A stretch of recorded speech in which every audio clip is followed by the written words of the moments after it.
Boa tarde, graça e paz a todos, amém?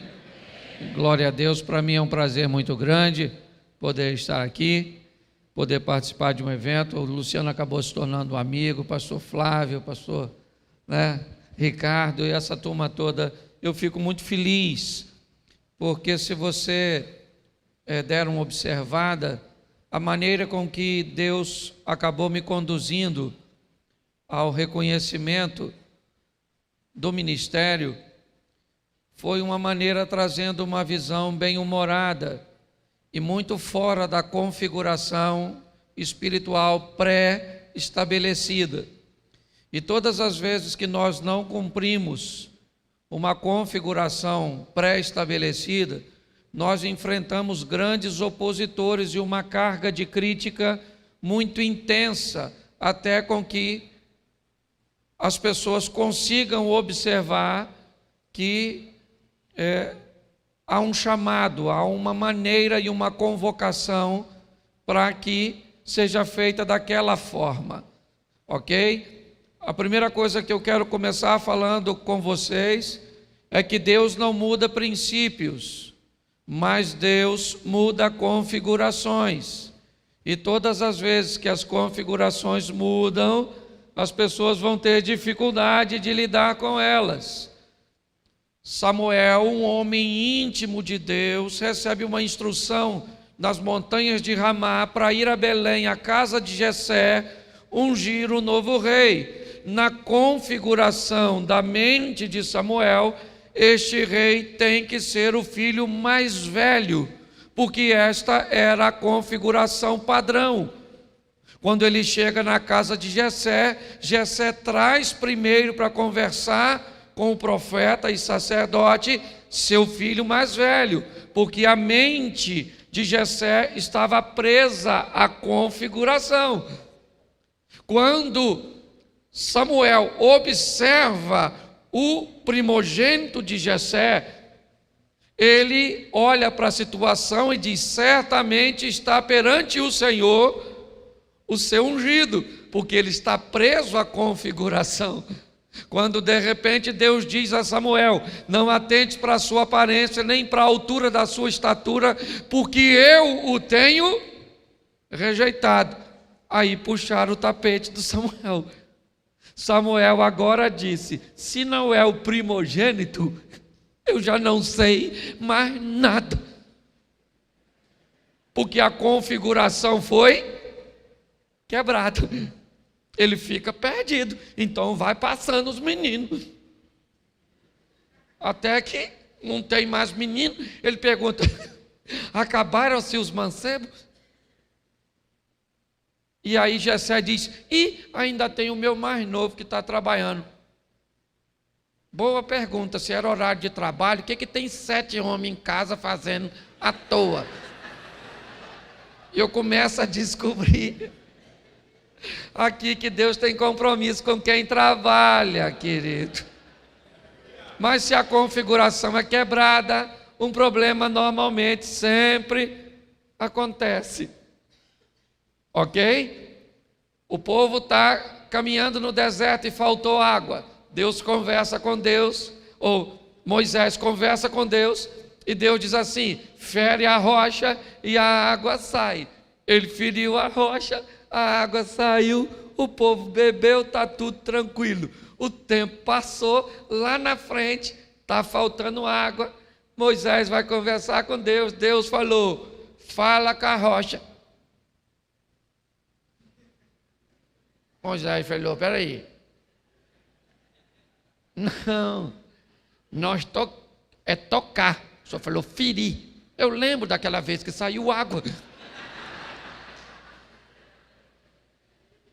Basta acontecer uma vez, a gente já acha que é a configuração modelo. É ou não é?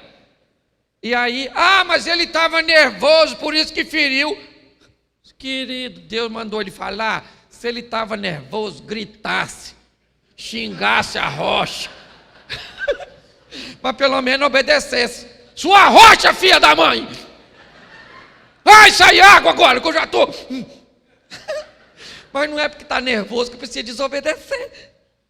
Ele não desobedeceu porque estava nervoso. Ele enfrentou conflito porque uma configuração foi quebrada. É só por causa disso. Entendeu? Então, se você tem chamado, se você tem ministério, é a primeira coisa que eu quero falar com você, líder. Não existe uma caixa para se colocar Deus. Deus faz do jeito que quer, na hora que quer, com quem Ele quer, e não tem que dar satisfação a ninguém.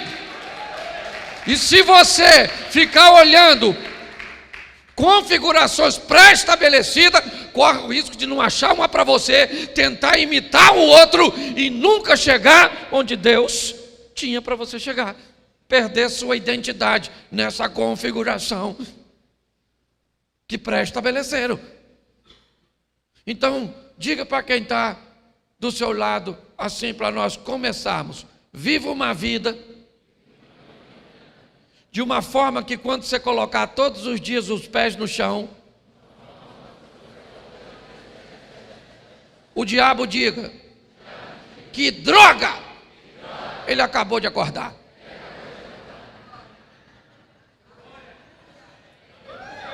Se você conseguir viver uma vida que quando você acordar, o diabo diz: ah, vem essa peste me perturbar a vida.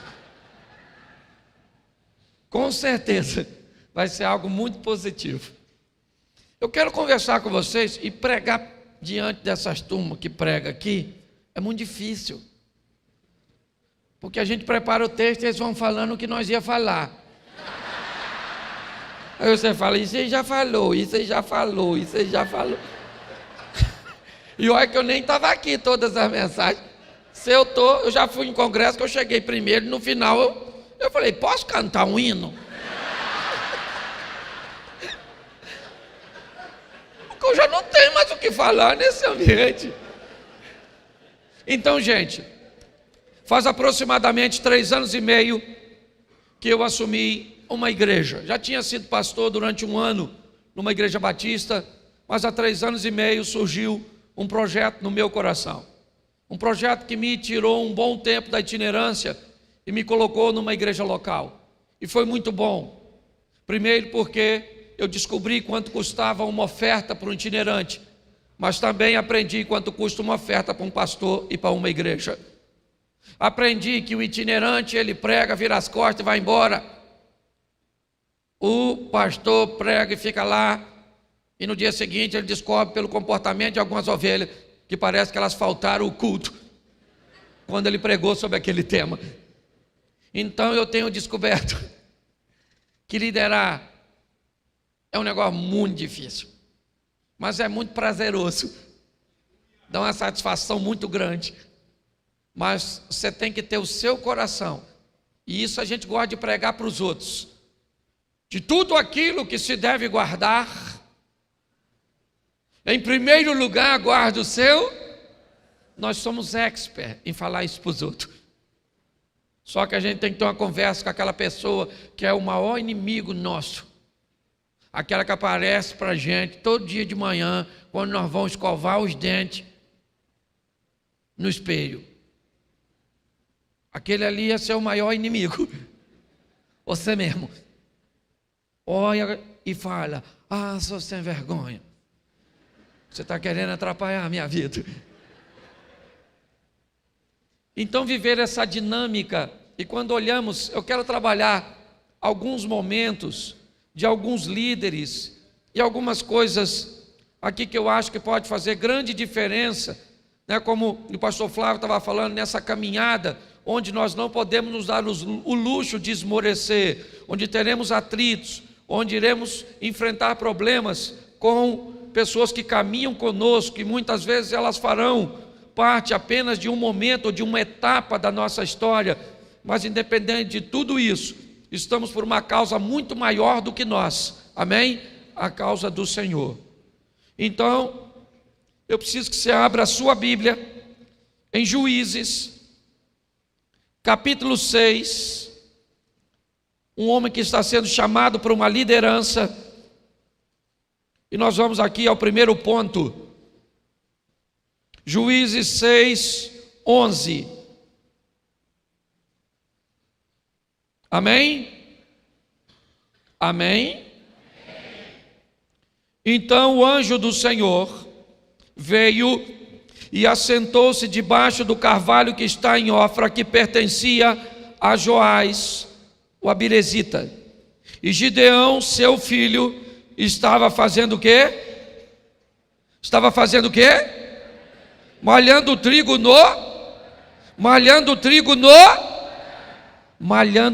onde? Olhe para mim aqui. Um primeiro ponto que eu quero começar a conversar com vocês. Havia um problema sério, pois os midianitas faziam investidas, incursões, invadia o território do povo de Deus e saqueava tudo. E num desses momentos, um homem chamado Gideão está malhando trigo no lagar. Trigo se malhava numa eira, ok? Um espaço aberto, amplo. Lagar era um local para beneficiamento de uvas. Às vezes fica até, se você conhece um pouco, eu sou um pouquinho mais da roça, mas se você conhece um pouco como se ia criar uma adaptação para se malhar o trigo, algo que se espalhava num espaço grande, se passava algo por cima, ok? Para que ele fosse ali se desgarrando, depois ajuntava e removia a palha. E você observar esse indivíduo malhando o trigo num lagar, provavelmente mudando a situação, tendo que fazer os molhos e espancar para que ele caísse ali dentro. Depois havia um processo totalmente desconfortável, algo que iria limitar muito a produtividade desse indivíduo. Seria muito mais rápido, seria muito mais eficaz e eficiente ele fazer este trabalho numa eira. Porém, ele tem um problema, ele tem inimigos, certo? Que poderão ver com muito mais facilidade o que ele está fazendo. Mas o que me chama a atenção é que o que Gideão precisava para malhar o trigo era uma eira. E ele não tem uma eira para malhar o trigo por alguns problemas. O que ele tem é um lagar, que não é para trabalhar o trigo, é para trabalhar a uva. Bom, eu vou aprender uma grande lição com esse indivíduo. Para malhar o trigo ele precisava de quê? Me ajude aí. De uma? Ele tem uma eira? O que ele tem é um? O ideal para ele seria o quê? Mas a realidade dele diz que ele tem um quê? Se você deseja ser um grande líder, vai ter que aprender que nem sempre terá o ideal em suas mãos, e sim uma realidade para ser administrada. Muitas vezes você vai olhar para a gente que tem um lagar e está produzindo, e está explodindo, e está fazendo, e o que você tem é uma eira. Ele tem uma eira, o que você tem é um lagar. O lagar é pequeno, é apertado, é desconfortável, é meio confuso, tem que haver uma adaptação, mas é o que eu tenho. Eu posso dizer, já que eu não tenho uma eira, também não vou fazer nada. Porque tem gente que acha que o ideal sempre vem. Não, querido, você tem que aprender a trabalhar a sua realidade para alcançar seu ideal. Nem sempre as pessoas se frustram, seu coração fica, por quê? Porque ela tem o hábito de ficar olhando a realidade dos outros.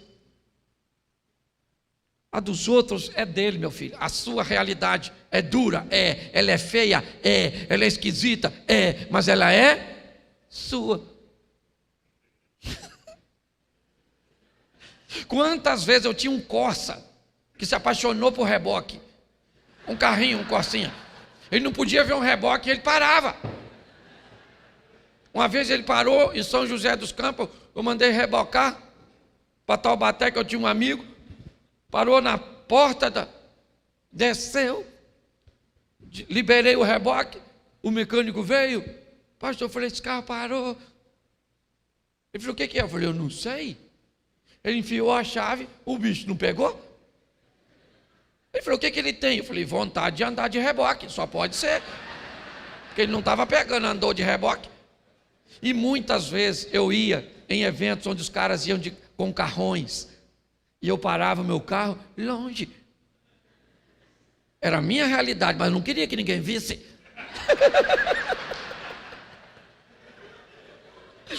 Porque realidade boa de ser vista é a que é boa. A ruim a gente esconde. É ou não é? Então, se você quer viver uma vida madura, se você quer expandir seu ministério, aprenda a encarar a sua... Isso. Encare com maestria. E aprenda, querido, que o que encanta a Deus nem sempre encanta os homens. O que encantava os homens eram aqueles baús de ofertas que eram trazidos. O que encantou Jesus foi as 2 moedas da viúva. Então, se você deseja ter uma caminhada eficiente, encare o que é a sua realidade. Uma igreja pequena, num bairro pequeno, um povo difícil, que precisa ser discipulado, um povo rebelde. E aprenda uma coisa, principalmente você que é pastor. Isso eu tenho aprendido. A Bíblia diz que pastor tem que amar a ovelha, mas a Bíblia não diz em lugar nenhum que ovelha ama pastor. Se o ovelha falar com você, te amo, você diz... Mesmo que ela seja sua mulher, é ou não é verdade? Desconfie. Pelo menos para te amar como ovelha. Ok? Então, a realidade, ela é dura. Eu pastorei uma igreja em Xerém, um lugar pequeno. Luciano vai lá, Ricardo já foi lá, certo? Um local pequenininho, é onde eu nasci, é o meu povo, são poucos recursos. Mas a gente está lá, é a minha realidade. Aí eu vou na igreja, aquela igreja grande, com um telão que eu queria colocar lá. Entende? Eu fui tentar botar um esses dias lá, eu olhei para mim e não me vi. O rosto era tudo uma coisa só. Falei, gente, eu estou ruim da vista, mas piorei de repente. Você vai no lugar, vai ter uma estrutura que ainda não é a sua, pode até ser amanhã. Você tem que entender uma coisa: você trabalha no mesmo propósito, para o mesmo reino. Você está entendendo? Coloque isso no seu coração. Quanto mais rápido você enfrentar a sua realidade, mais fácil fica. Você quer ver uma coisa fácil de entendermos isso? Doença. Quantas pessoas começam a sentir uma dor pela fé, ela diz, não está doendo. Não está doendo. Oh, meu Deus, não está doendo, não dói, não. Aí passa o tempo, vai ver, tem um câncer. Aí o médico fala, se você tivesse procurado antes, tinha jeito. Mas você demorou muito. Demorou fazendo o quê? Não está doendo, não está doendo, não está doendo. Não tá... Tentando enganar a sua realidade. Encare sua realidade financeira. Encare suas limitações. É isso que nós vamos ver agora. Você quer ver? Dá uma olhadinha ainda em Juízes 6. E a segunda coisa que eu quero falar sobre Gideão. Juízes capítulo 6, verso 15. Olha o que esse camarada diz. E ele disse, ai, Senhor meu, com que livrarei Israel? Eis que a minha família é a mais pobre em Manassés, e eu, o menor na casa do meu. Sabe o que é o maior barato? É que esse cara está conversando com o anjo do Senhor. O anjo veio e falou, Gideão, você vai libertar o povo, Deus me mandou aqui. Gideão falou, peraí que eu preciso explicar uma coisa para o senhor, seu anjo. Há algum engano nessa mensagem. Vou explicar ao senhor. Eu sou o menor na casa do meu pai, e a minha família é a mais pobre, hein? Então o senhor veio no lugar errado. Entendeu? Houve uma mudança de endereço. E o senhor está aqui. O cara está tentando convencer um anjo vindo de Deus que não vai rolar, porque ele tem alguns problemas. Sabe qual é o problema dele? Ele está sendo limitado pelas circunstâncias. Querido, se Deus te chamou, não olhe para as circunstâncias. Elas podem até querer te limitar. Porém, você vai ter que aprender. Você gosta de escrever? Escreva aí. Vença as limitações impostas pelas circunstâncias. O que ele está dizendo? Minha família é a mais pobre em Manassés e eu sou o menor na casa do meu. Não tem condições que eu seja quem o senhor está dizendo que eu vou ser. Não tem condições que eu faça o que o senhor está dizendo que eu vou fazer, porque as circunstâncias dizem o contrário. Se nós não vencermos as limitações, vamos ter problema. Só que sabe qual é o problema? É que as limitações costumam ser resolvidas por pessoas. Quando eu sou fraco em alguma área, e Deus tem uma obra para fazer comigo naquela área, e eu sou fraco, mas eu sou o líder, o que Deus faz? Pega alguém que é bom naquilo que eu sou fraco em fazer, e traz para perto de mim. Qual é o grande problema? É que como aquela pessoa se destaca mais numa área que eu sou fraco, louvor, ensino, ação social, uma série de coisas, ou ministração de palavra, eu costumo observar e olhar para essas pessoas que Deus está trazendo para resolver minhas deficiências e achar que essas pessoas me são ameaçadoras. E eu começo a perseguir e tentar derrubar quem Deus colocou do meu lado para me ajudar. Ou seja, eu começo a criar um sistema, certo? Destrutivo, autodestrutivo dentro do meu próprio ministério. Você tem que ser maduro e entender, há limitações impostas pelas circunstâncias. E fique de olho, porque Deus vai mandar pessoas para suprir as nossas deficiências, porque a obra dele precisa andar. Um grande problema hoje, já em menor intensidade, mas enfrentado por grandes líderes, foram não saber lidar com pessoas que se destacariam no seu ministério de uma forma muito mais intensa do que ele mesmo. Esses dias, nesses 3 anos e pouco, eu tenho recebido algumas lições. Veio um pastor para o meu ministério e eu coloquei ele, eu sou itinerante ainda, então eu não tenho tempo de visitar. O que eu fiz? Botei esse camarada para fazer as visitas. Acabava o culto, às vezes eu ia cumprimentar algumas pessoas, ele do meu lado, as pessoas vinham e me diziam: e aí, pastor, tudo certinho? Graça e paz. Eu, graça e paz. Ia para ele e dizia: pastorzão, tá tudo certo amanhã, né? O café é lá em casa. Ó, e quarta-feira, ele não morava lá perto. Ó, quarta-feira, antes de eu vir para o culto, vem para almoçar. Eu olhei.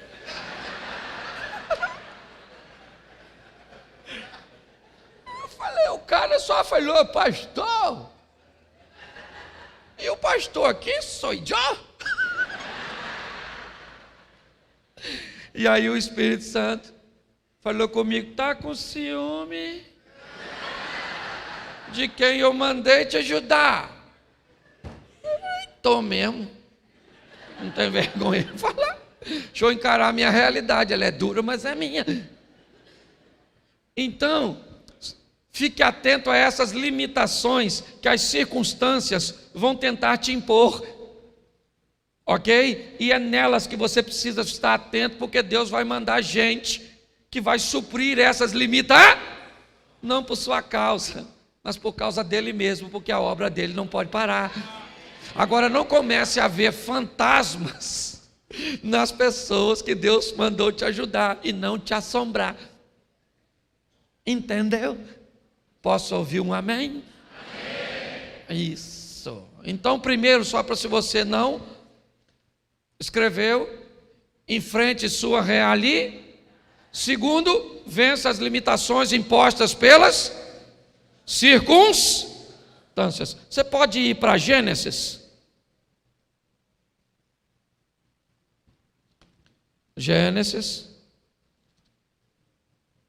capítulo de número 39.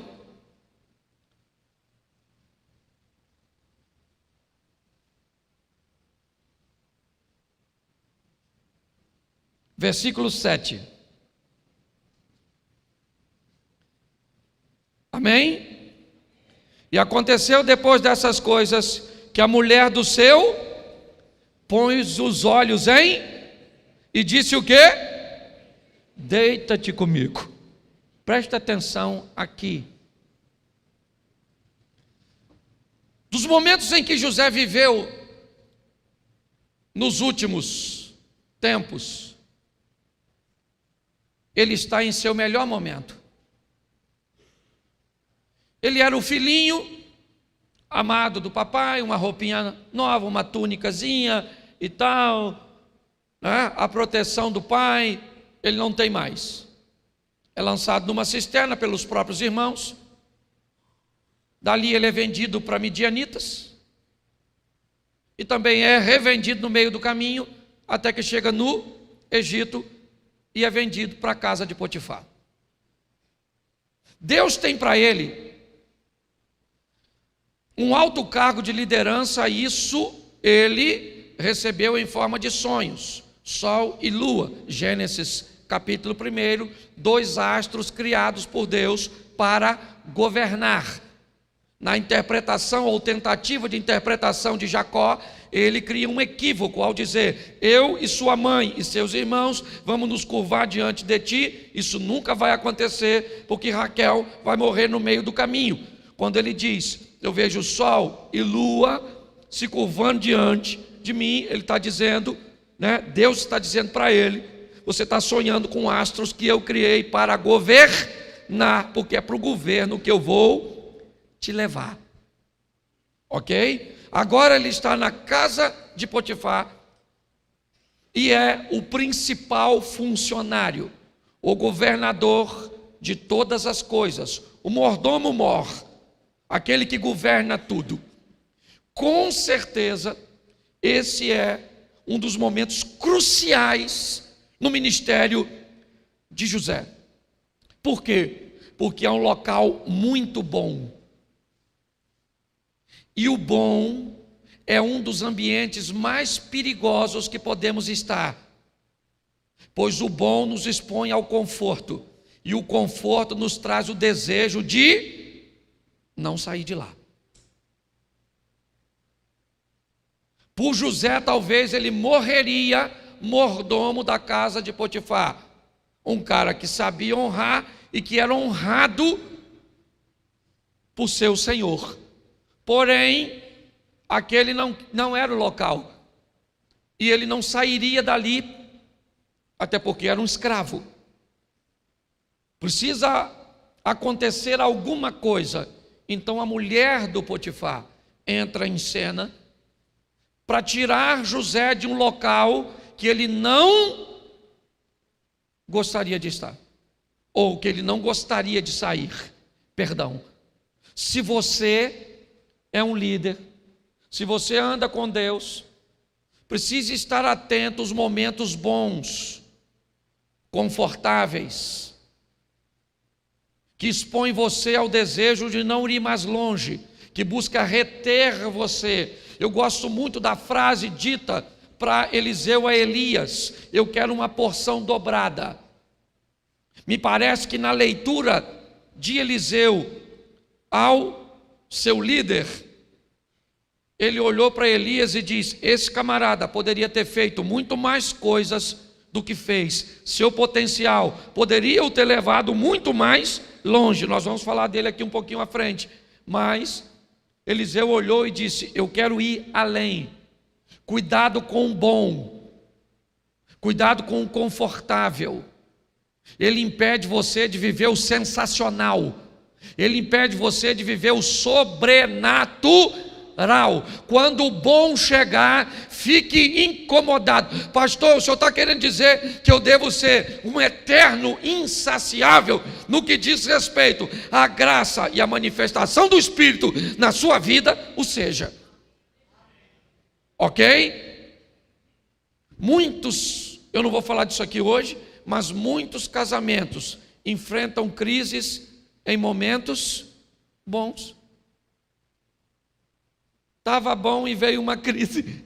Por quê? A crise quer acabar com o casamento? Não, ela quer levar o casamento para outro estágio, porque aquele bom está na hora de ser sensacional. O problema é a maneira que as pessoas enxergam. José não queria sair da casa de Potifar, é lógico que ele não quer. Então Deus diz: eu vou te tirar daí, até porque a casa de Potifar representa o estágio do primeiro momento do governo de José. Ele vai para a casa de Potifar para aprender a administrar recursos, ok? Que na casa de Potifar são abundantes. Acabou aquele período, a mulher entra em cena e leva José para a prisão. A prisão era o local que José não gostaria de estar. Você não gosta nem de falar, né? José gostaria de estar na prisão. Se dependesse dele, ele estava lá? Sim ou não? Mas lá tem duas coisas. Primeiro, o estágio para aprender a administrar, pouca coisa. O segundo momento de seu governo. E segundo, naquela prisão estava a presença do camarada que ia apresentar ele ao faraó.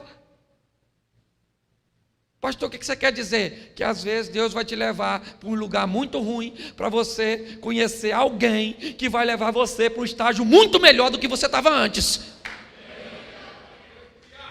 Você consegue entender isso? Ok? É na prisão que ele conhece o cara que vai apresentar ele. Mas ele não queria, porque ele queria continuar no bom. Às vezes vai durante a sua caminhada. Gente, nesses 3 anos eu tenho aprendido. Nós tivemos um boom inicial, uma igreja lotada. Eu falei, glória a Deus. Isso. Também tinha 250 lugares, fácil de encher, né? Tinha tudo. De repente, o pessoal começou a não ir mais. Falei, gente, diminuiu a frequência. Falei para minha mulher, você pecou? Porque eu não pequei. Fala logo, mão na cabeça.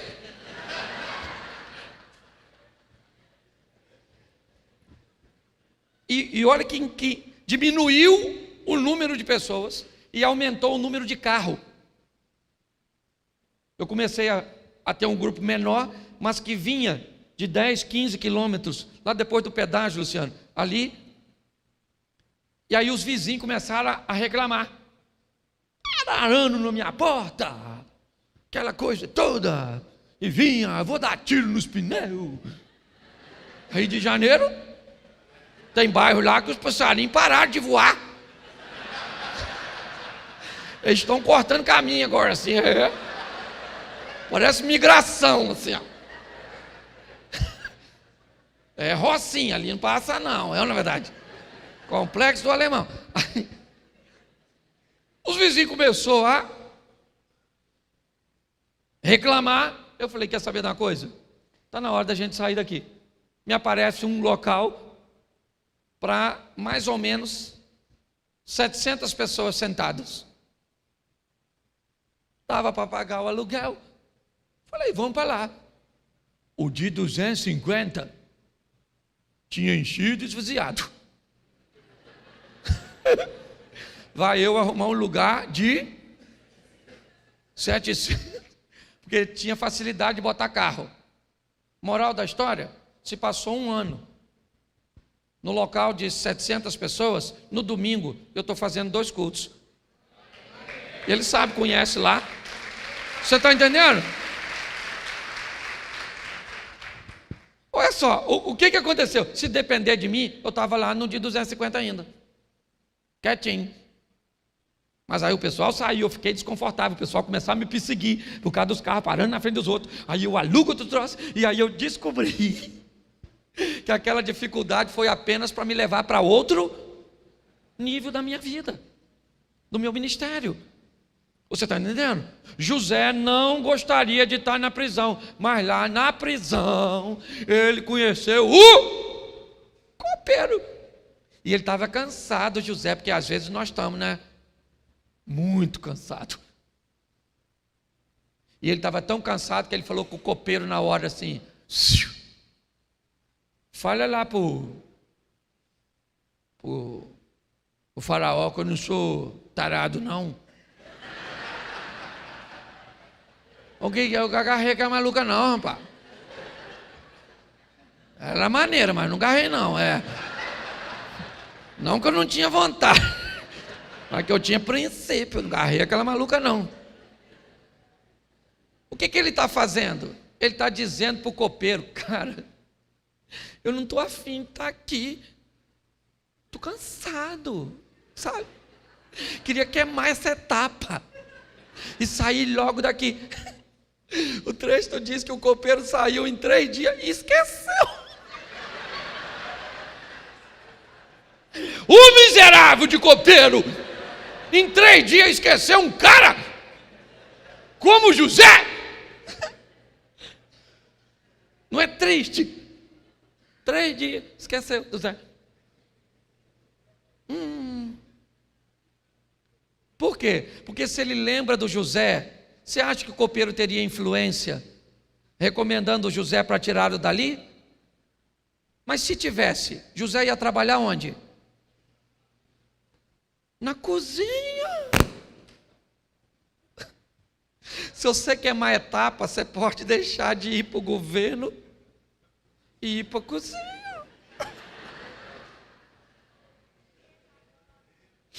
Mas isso define que ele estava cansado. Pois é, o copeiro esqueceu do Zé.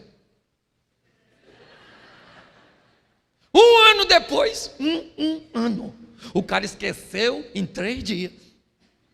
365 dias se passaram. O faraó sonhou com a vaca magrela canibal que comia as outras. Umas espigas que também comia, não sei como é que espiga come a outra. Os caras sonhou com um desenho animado, não é verdade? E quando o faraó falou, o que o copeiro falou? O Zé, maluco! Caraca! Tinha que ter lembrado. Caraca, como é que eu fui esquecer do Zé, gente? Mas antes tarde do que nunca. Mandaram chamar o Zé. Eu imagino o Zé olhando pro copeiro. Isso aí, maluco. Lembrou, né? Lembrou. Tá certo.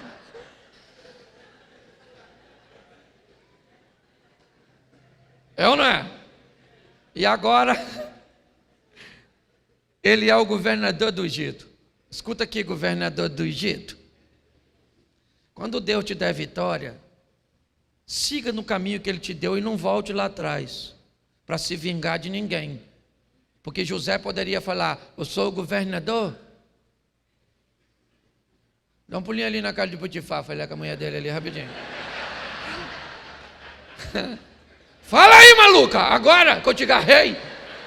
Agora eu sou o governador. E você cala a boca, chifrudo. Não é verdade?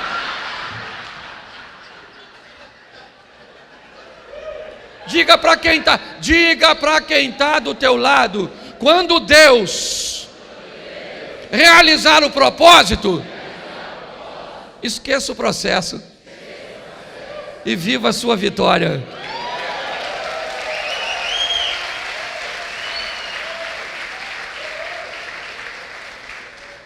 Vamos lá? Mais 2 só que eu estou terminando também aqui, que abre um troço aqui quando nós passa do horário. E nós é abduzido do ambiente.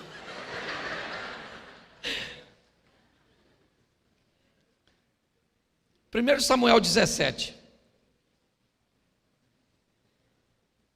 1 Samuel, capítulo 17.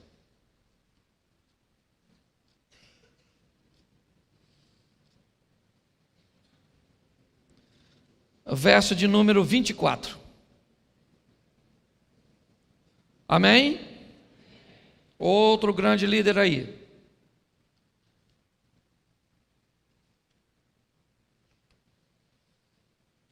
Porém, todos os homens vendo aquele, fugiam de diante dele e o temiam grandemente. E diziam os homens de Israel: viste aquele homem que subiu? Pois subiu para afrontar Presta atenção em mim aqui, por gentileza. Talvez um dos personagens mais citados na Bíblia, Davi. E é bem legal a situação desse moço, mas é importante observarmos o caminho que ele percorreu para chegar onde chegou. Normalmente temos tendências a ignorar o caminho, a ignorar a história e observar apenas um momento. Eu já cansei de ouvir pessoas dizerem: Cláudio, seu ministério aconteceu tão rápido. E eu disse: é verdade, foram apenas 14 anos. Eu fiquei 14 anos, certo? Numa igreja, pregando, ensinando, trabalhando, certo?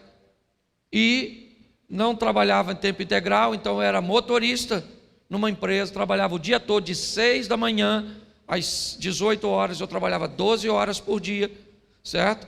E depois ia para a igreja, chegava em casa muitas vezes 23h30, para no dia seguinte, 5h30 da manhã, estar de pé, e assim foi durante 14 anos.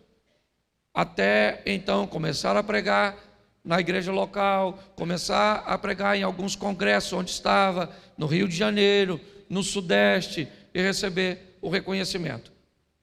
Quando nós olhamos Davi matar um gigante, é muito legal. Foi o gigante que o tornou um herói de guerra, um herói nacional, respeitado, ovacionado. É verdade. Mas ele não começou sua história matando gigantes. Provavelmente o primeiro animal que Davi matou foi uma ovelha, cuja qual ele era pastor. E utilizava dela para alimentar sua família. Provavelmente o segundo inimigo ou animal que pelo menos ele não matou, eu não posso afirmar isso, mas ele deve ter enfrentado ao longo da sua jornada, foi o maior inimigo da ovelha, o lobo. Aí ele então narra para Saul, talvez por ser os dois inimigos que ele enfrentou mais expressivos. Ele diz: eu matei um leão e um urso. Mas ele não chegou no cenário bíblico matando o gigante. Ele percorreu um caminho que provavelmente passou pela ovelha, passou pelo lobo, passou pelo urso, passou pelo leão e chegou ao gigante. Grandes homens, eu estou generalizando aqui, grandes homens, eles não nascem grandes, eles crescem. É assim que as coisas funcionam. Pare de olhar para o momento que o seu pastor está vivendo, que um pastor amigo seu está vivendo, e descubra um pouco da história dessa pessoa. Descubra um pouco o que ele passou para construir um ambiente para estar onde ele está hoje. Hoje as pessoas me perguntam, muitas: pastor, qual é o segredo do seu sucesso? Eu digo: eu nem sei se eu tenho sucesso. Primeiro que para eu descobrir que eu tenho sucesso, eu tenho que levar a postura que Deus me deu até o fim. Porque se eu fracassar lá no final, eu posso derrubar muito mais pessoas do que eu levantei ao longo do meu ministério inteiro. Você está entendendo? E segundo, eu ainda preciso achar uma sucessão. Alguém ou uma estrutura que eu estou criando hoje no Rio de Janeiro, lá, para manter um trabalho que leve o que começou em mim adiante. Senão não é sucesso. Sucesso que para em mim e eu não tenho receita. Porque eu só fui obedecendo os sinais, entrando pelas portas, ok? E vendo as coisas acontecerem. Então observe, há um caminho, sabe? Delineando aqui, uma ovelha, um lobo, um urso, um leão, um gigante, mas é uma subida paulatina. A maneira mais eficiente de se subir, que se inventaram nessa vida até hoje, se chama escada. Porque ela nos ensina a subir um degrau de cada vez. Ok? Então pare de observar o que está acontecendo na vida dos outros e passe a focar mais em fazer as coisas acontecerem na sua própria vida, no seu próprio ministério. Você entende? Davi fez uma coisa aqui sensacional que eu brinco. Quando alguém fala para ele e o gigante chega lá gritando, quero um homem. Davi falou assim: quem é esse incircunciso? Gente, o texto diz: todos os homens de Israel, quando olhavam para o gigante, Davi olhou para quem quando viu o gigante? Para ele mesmo. E pior, para onde dele? Onde estava a circuncisão. Ele olhou para o gigante, olhou. E falou: rapaz, esse cara é grande, mas eu tenho um negócio em mim aqui que diz que Deus é comigo, eu estou marcado, eu tenho uma aliança, e eu vou. Pare de ficar olhando, tá, nossa, o gigante. Gente, quando você ouvir a palavra gigante, já saiba que é grande. Não precisa nem olhar. Porém, há alguém maior conosco do que o que está com ele.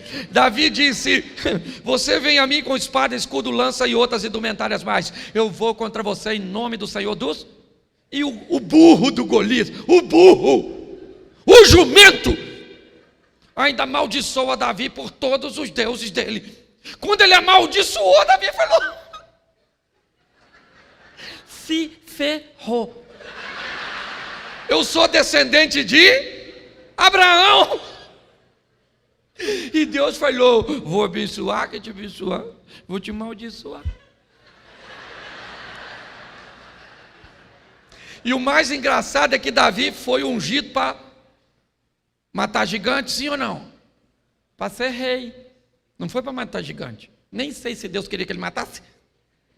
Eu imagino Deus falando com o anjo quando Davi falou: eu vou encarar ou mato você, rapaz. Interessado no prêmio que ele não ganhou. Ele não casou com a filha do rei, casou com a Mical, mas não era Mical, era Merabe, que Saul deu para outro. Ele teve que ir lá pegar os prepúcios do filisteu. E quando ele disse, olha só, quando Saul disse: fala com Davi que eu quero dar Mical, porque Mical gosta dele. Ele falou: eu não posso ser genro do rei, porque eu não tenho dinheiro para pagar dote, eu sou pobre. Pô, se ele não tinha casado, não ganhou a filha. Se ele não tinha dinheiro para pagar o dote da segunda, é porque não recebeu o prêmio. Ou seja, nem pagar os prêmios ele pagou. O Saul. Para pensar. É ou não é? Mas o camarada, sabe, ele me encanta, porque ele diz: eu vou matar esse gigante, avisa ele. Eu imagino Deus conversando, ele falou que vai encarar o gigante. Ia ser o rei, ele. Foi que eu escolhi, que o Samuel ungiu. Mas Jessé tem mais 7. Ele não foi ungido para matar. Mas eu imagino quando ele diz a frase assim: você vem a mim com espada, escudo, lança e outras indumentárias mais, eu vou contra você, em nome...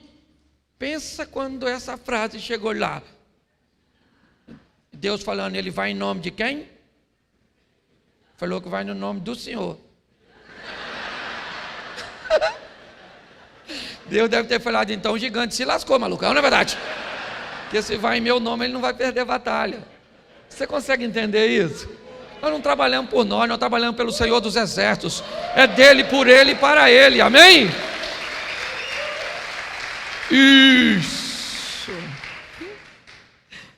Isso aqui é um alerta bem legal. Dá um pulinho em Juízes 14:5. Amém? Desceu, pois, Sansão com seu pai e sua mãe em Timna, e chegando às vinhas de Timna, eis que um leão, ou o filho de um leão, bramando, saiu-lhe ao encontro. Preste atenção, porque isso aqui é joia. Ele é um nazireu, um privilégio que não era apenas dele. E como um nazireu, uma das coisas que lhe eram proibidas era lhe aproximar de um cadáver. Um leão vem na direção de Sansão e ele mata o leão. Quando ele matou o leão, ele quebrou. Ele está perto de um cadáver. Foi involuntário? Foi. Foi legítima defesa? Foi. Mas o cadáver está ali.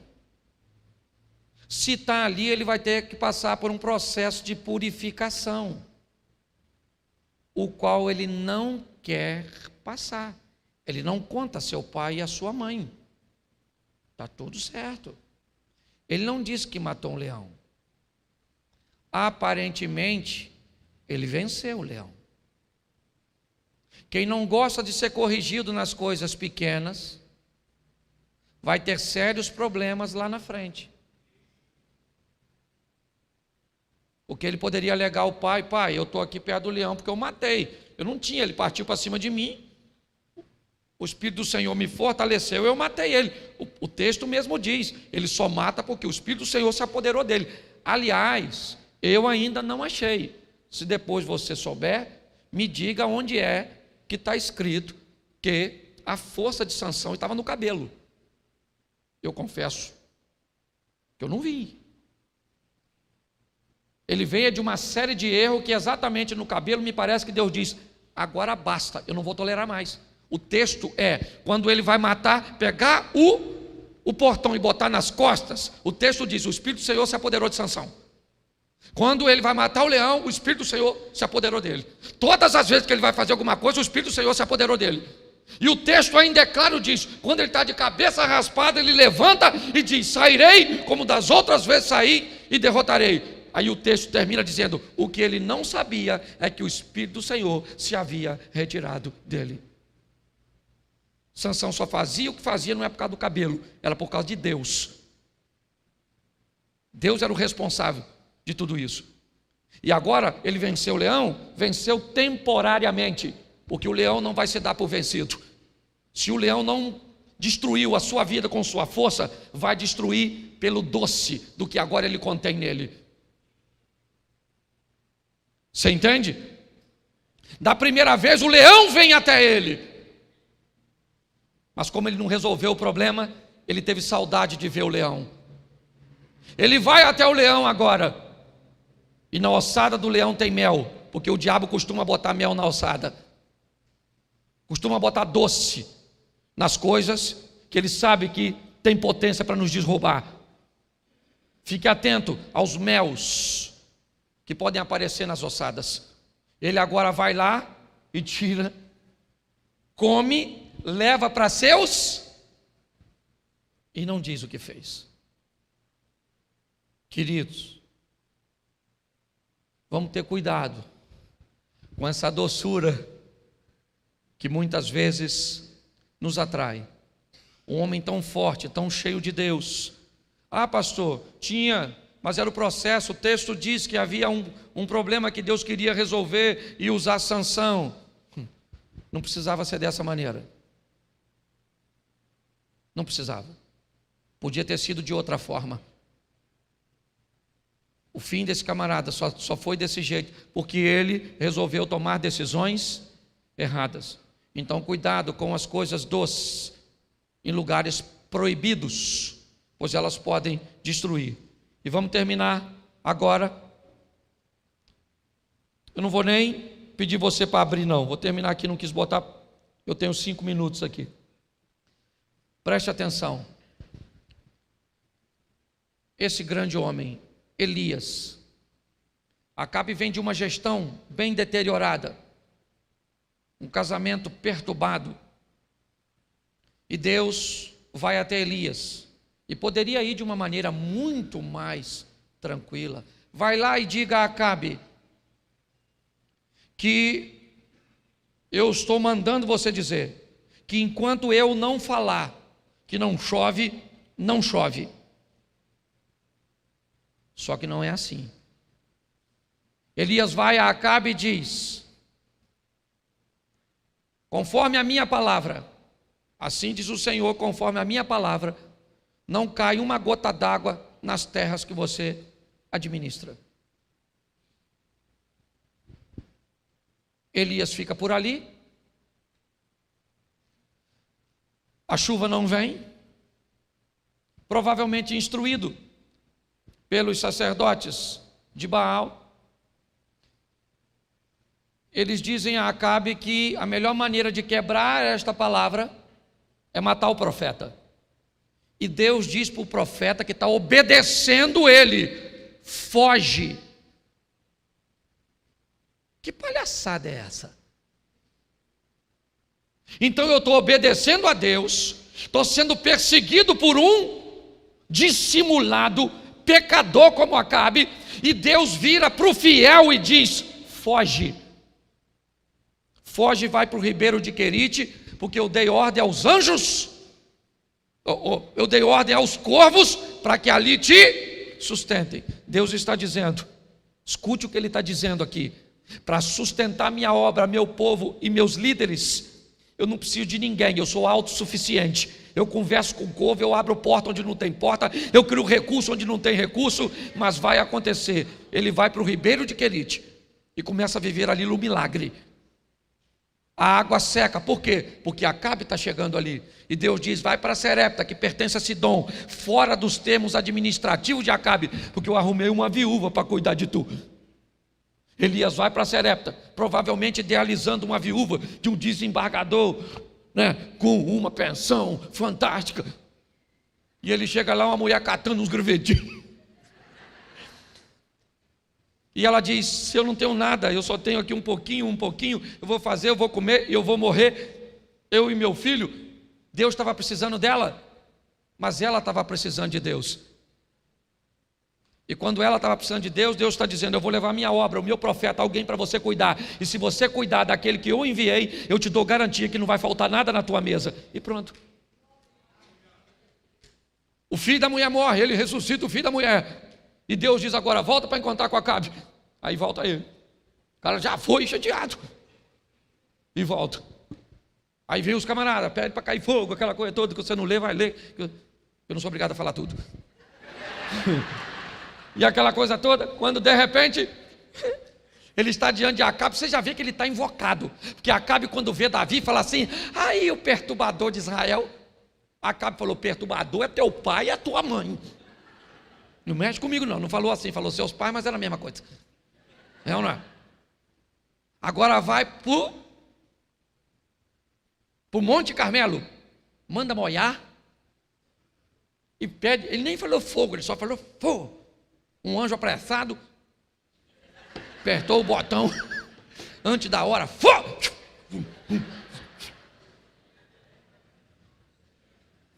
Acabe, pensa num cara, um Zé Ruela. Meu DVD, um homem banana, uma mulher abacaxi, é dele. Ele vai para casa e falou: Jezabel. O Elias matou os profetas tudinho. Jezabel falou: matou? Avisa ele que amanhã, essa hora, ele está morto. Quando Elias ouviu isso, matou 450 profetas, pediu para cair fogo do céu, corvo alimentava. Ele falou: Jezabel vai me matar. Como assim? Como, Elias? Ela é perigosíssima. Deus estava afinzão de matar a Jeza. Era só Elias falar: fogo! A Jeza ia virar igual o Munchu do Mulan. Aí ele sai correndo, esconde e diz assim: Senhor, me mata. Deus deve ter falado: querido, fica lá. Jezabel está afinzona. Porque muitos homens foram vencidos, é verdade. Mas 2 dos grandes de Deus não foram vencidos por mulher, por dinheiro e por poder. Foram vencidos pelo cansaço. Moisés estava tão cansado. Elias estava tão cansado. Deixa eu falar uma coisa para você. Há um mês e pouco, 2 meses atrás, eu comecei a apresentar alguns sintomas de síndrome do pânico. Nível de estresse elevado, querendo chorar o tempo todo. Sabe? Chorando. O que é? Estou me perseguindo. Depois, e isso é doença.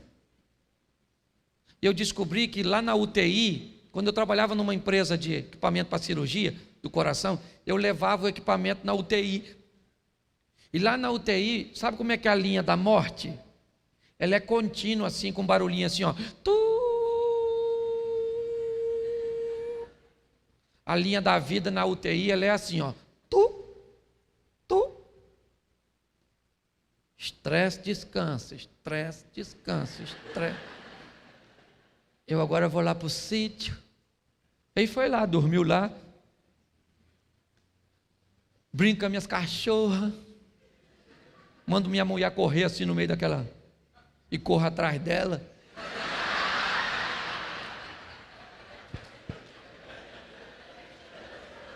Eu parei de brincar porque ela corre mais que eu nunca pego. Mas deixa eu te falar. Se você se matar pelo ministério, Deus bem bota outro no seu lugar. Elias falou: quero morrer. Deus falou: dá um pulinho lá e unge Eliseu, filho de Abel, o meu lar, no seu lugar, e canta para subir que eu já estou te recolhendo. Você pode ficar de pé? Repita comigo assim: ao que vencer. Isso aí, não tem prêmio para quem empatar. Ao que empatar vai receber um nome.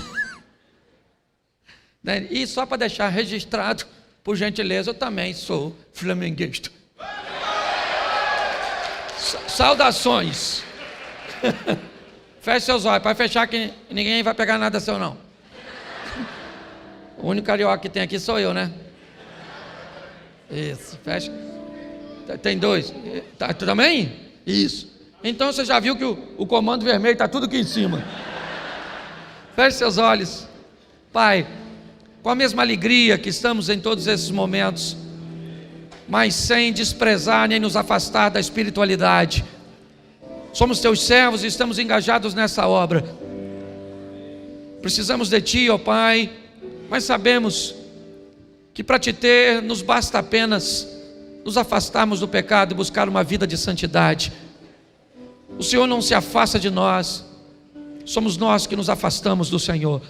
Por isso, Senhor, sustenta-nos, ó Pai, em nome de Jesus, que possamos superar essas etapas e sairmos delas como vencedores. Te louvamos por tudo que esse congresso, ó Deus, que esse trabalho, que a casa de Zadok continue nessa itinerância, passando pelo nosso Brasil, levando, ó Deus, palavras, incentivos e principalmente o despertar para o Teu Espírito Santo e para a santidade, para a integridade, ó Pai, do obreiro, a integridade daquele que milita na Tua causa. Muito obrigado por tudo, Senhor.